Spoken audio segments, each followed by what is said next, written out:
पढ़ना चाहेंगे यूहन्ना सुसमाचार उसका 3 अध्याय उसका 6 वचन। क्योंकि जो शरीर से जन्मा है वह शरीर है, और जो आत्मा से जन्मा है वह आत्मा है। आमीन। देखिए यहाँ पे प्रभु यीशु जो सर्वशक्तिमान परमेश्वर है, प्रभु यीशु, प्रभु का मतलब मालिक, यीशु का मतलब पापों से उद्धार करने वाला।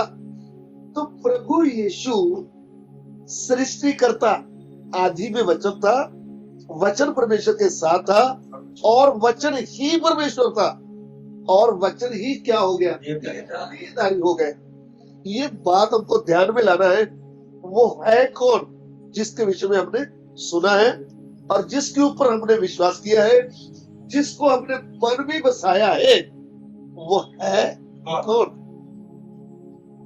आज से 2025 साल पहले मैं मनुष्य के रूप में इस पृथ्वी में चल रहा था और चलते समय मनुष्य बनते हुए मैं पूर्ण मनुष्य भी था और पूर्ण परमेश्वर भी था। मनुष्य जैसे गुण भी उसके अंदर दिखते थे और परमेश्वर के गुण भी उनके अंदर दिखते थे। ध्यान से समझना, ये पूर्ण परमेश्वर भी है और पूर्ण मनुष्य भी है। मनुष्य बनकर चल रहा है। हम मनुष्यों को प्रेम करने के कारण मैं अपनी सामर्थ्य से प्रकट होगा तो हम उनके सामने खड़े नहीं हो सकते, इसलिए अपने आप को छोटा करते हुए मनुष्य बनकर किधर आया। तो जब मैं चल रहा था तब क्या हुआ, तब इस्राएल का एक रब्बी जिसका नाम है निकोदेमुस, ये निकोदेमुस जो है ये दूसरों को सिखाने वाला है, गुरु, इस्राएल की व्यवस्था सिखाने वाला एक उच्चा अधिकारी है। तो ये जो अधिकारी लोग हैं ये परमेश्वर के विषय में क्या देते हैं, जानकारी देते हैं कि परमेश्वर कितना महान है और कैसे परमेश्वर अपनी सामर्थ्य को प्रकट किया और कैसे इस्राएल की अगुवाई किया। और इस्राएल जो है वो परमेश्वर की निज प्रजा है और परमेश्वर उनको लेकर 40 वर्ष चलता रहा। ऐसा बड़ा एक विश्वास और ये बड़ी जो इतिहास को लेकर चलते हैं। लेकिन जब प्रभु यीशु इस पृथ्वी में चल रहा था तो उनके द्वारा जो आश्चर्य कर्म होते थे वह आश्चर्य कर्म लोग देखकर हैरान होते थे। उसमें से कुछ लोग उनके विरोध में बातें करते थे, कुछ लोग हैरान होते थे कि ऐसे ऐसे काम कैसे करता है। इतिहास इस बात को बताता है कि जो निकोदेमुस था वह गुरु था, अगुआ था, तो भी वह सबके सामने यीशु प्रभु से भेंट करने नहीं आया। लेकिन भीतर ही भीतर उसको क्या हो गया था, मालूम हो गया था कि वो भविष्यवक्तों से, महायाजकों से, रब्बियों से अलग है। क्योंकि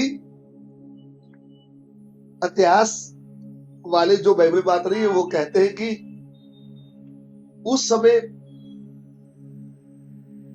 कोई लंबी बीमारी में पड़ा है तो वो लोग मानते थे कि परमेश्वर का श्राप इनके ऊपर पड़ा है।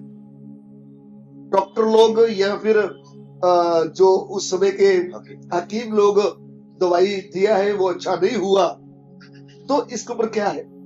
शराब है। इन्होंने पाप बहुत किए हैं। तो फिर किसी को दुष्ट आत्मा परेशान करता था, तो ये जो अगुए लोग थे इस्राएल के रबी लोग, ये परमेश्वर की भविष्यता की बातें करते थे, तो उनको आराम मिल जाता था। लेकिन मरियम मगदलीनी, जिसके अंदर 7 दुष्ट आत्माएं थी, उसको भी रबियों के पास लेकर गए,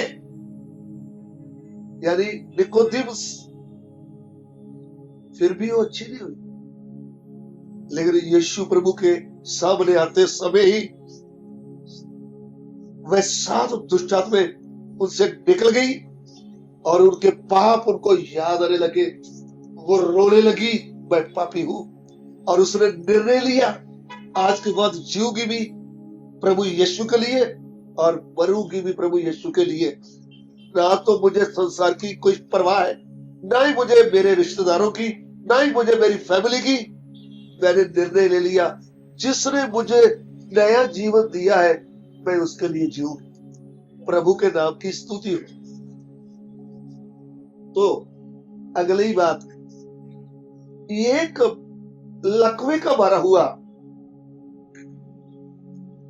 जिसको 4 पुरुष 4 पाई उठाकर यीशु प्रभु के पास लाए थे, उसके लिए भी बाइबल में वो बात नहीं है, तो इतिहास कहता है कि वह 14 साल से 4 पाई के ऊपर पड़ा हुआ था और उसने पाप जो किए थे उसके ऊपर शराब पड़ा हुआ था। लेकिन जब वो प्रभु यीशु के पास लाए, प्रभु ने सीधा ही उनको ऐसा बोला, ये पुत्र तेरे पाप क्या हुए? क्षमा। तो तब सब लोग भविष्यता को जानने वाले नीचे बैठे हुए हैं। उन्होंने बोला ये बात इनको कभी भी बोलना यही चाहिए, ये परमेश्वर की निंदा करता है। वे नहीं जानते थे ये कौन है। 2025 वर्ष पहले लोगों के ऊपर एक भेद था, आंखों के सामने एक पर्दा था, वो नहीं समझते थे ये कौन है। कुछ बोलते थे ये भविष्यवक्ता है, कुछ बोलते थे ये कुछ अलग है। समझ में नहीं आता था हम इसको बोले क्या। कभी यीशु प्रभु मनुष्य का पुत्र बोलते थे अपने आप को, कभी परमेश्वर पुत्र बोलते थे। अब किसको कहें क्या? यीशु प्रभु को समझना सबके वश की बात नहीं है। जब तक परमेश्वर का अनुग्रह हम पर नहीं होता, हम उसको हृदय से समझ, साथ चलने वाले भी समझ नहीं पाए। इसलिए पूछा लोग मेरे विषय में क्या कहते हैं? उन्होंने बोला कोई यहूदा बपतिस्मा देने वाला बोलते हैं, मुर्दों में से जी उठा है, कुछ यिर्मयाह, ऐसा ऐसा लोग आइडिया लगाते।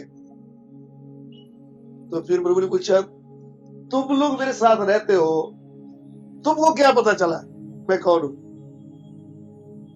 11 के 11 चुप है, ये एक बोला तू जीवते परमेश्वर का मसीह है। तो भी यीशु प्रभु बोले ये बात पिता से प्रकट हुआ है तुम पर, तो मुझे समझ नहीं पाए मैं कौन। तो जब उस लकवे के बारे को बात कही तो विवाद होने लगा। भीतर भीतर जो फरीसी लोग, जो उधर में भविष्यता को जानने वाले लोग थे, बोले परमेश्वर की क्या कर रहा है? यही हम देख रहे थे, इसकी तारीफ कर रहे ना, हम यही देख रहे थे कि देखो देखो परमेश्वर की क्या कर रहा है। तब सर्वज्ञानी हमारा प्रभु कौन है? इन्होंने दिल की बात जानी उनकी। फिर कहा क्या ये बात आसान है?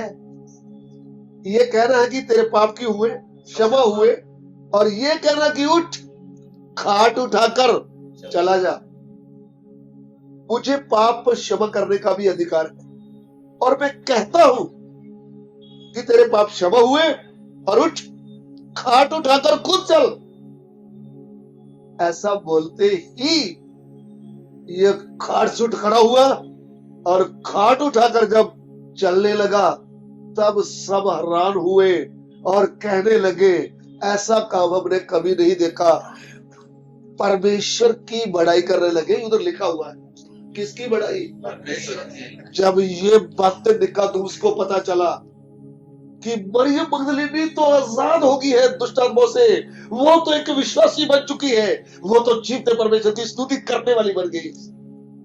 जब निकोदेमुस को पता चल गया कि ये लकोजा मारा तो खुद, जिसको 4 लोग खाट उठाकर लेकर आए थे, ये तो खुद उठकर चल रहा है, तब वो रह नहीं पाया।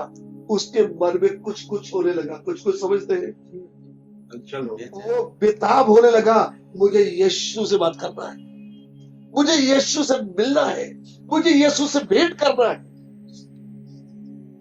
जब आप यीशु की चर्चा सुनते हैं ना, अगर मन से सुनते हैं तो मन में कुछ कुछ होने लगता है, मैं उसको देखूं। जक्कई को बेताब कर दिया था यीशु की चर्चा ने। हम यीशु की चर्चा करते कैसे हैं? हम विश्वासियों को यीशु मसीह की चर्चा कैसे करना चाहिए? दीनी बातों से नहीं, सामर्थ्य की बातों से। वो है कौन? पर अब बताने का तरीका क्या होना चाहिए? जो था, जो है, जो सदा रहने वाला है।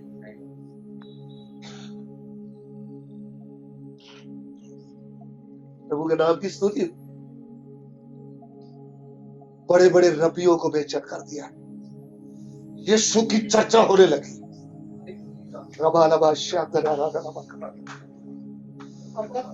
यीशु की चर्चा में जो अपने आप को ज्ञानी समझते थे, भविष्यता के अपने आप को बड़े अगुए समझते थे, उनको हला के रख दिया।